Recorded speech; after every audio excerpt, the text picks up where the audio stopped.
Despite the riot at Little India 2 Sundays ago, it appears there hasn't been any dip in the number of Indian nationals wanting to travel to Singapore. Tour operators in India say outbound flights are running to capacity in the holiday season. Zain Awan reports from New Delhi. Kanchan Monga is busy shopping in a New Delhi market. With Christmas just round the corner, she has to send gifts to her sister Bhavna, who works in Singapore as an equity research analyst. It's Bhavna's first Christmas in Singapore and follows the riots that erupted in Little India earlier this month.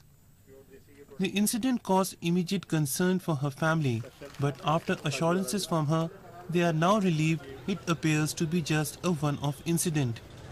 Everything is sorted out, so she's back to work. Life goes on after all. We would obviously pick a better and a safer place to work.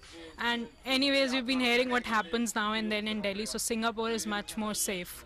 So that's why we allowed her to go there, and now that everything is settled there, so we're fine now.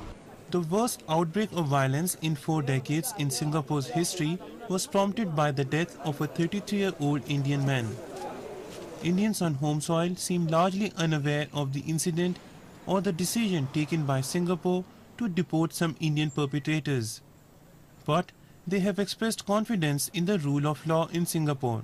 Now that the situation is relaxed, when we called her earlier, she told us that Indians are not being randomly attacked. It was a spontaneous, there were spontaneous riots.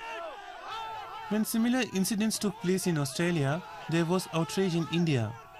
Many locals were convinced racial discrimination was rampant there, but in the case of Singapore riot, most haven't jumped to similar conclusions. It means there has been little impact on the number of tourists wanting to travel to Singapore, even if a domestic downturn in the Indian economy is stopping some from heading abroad.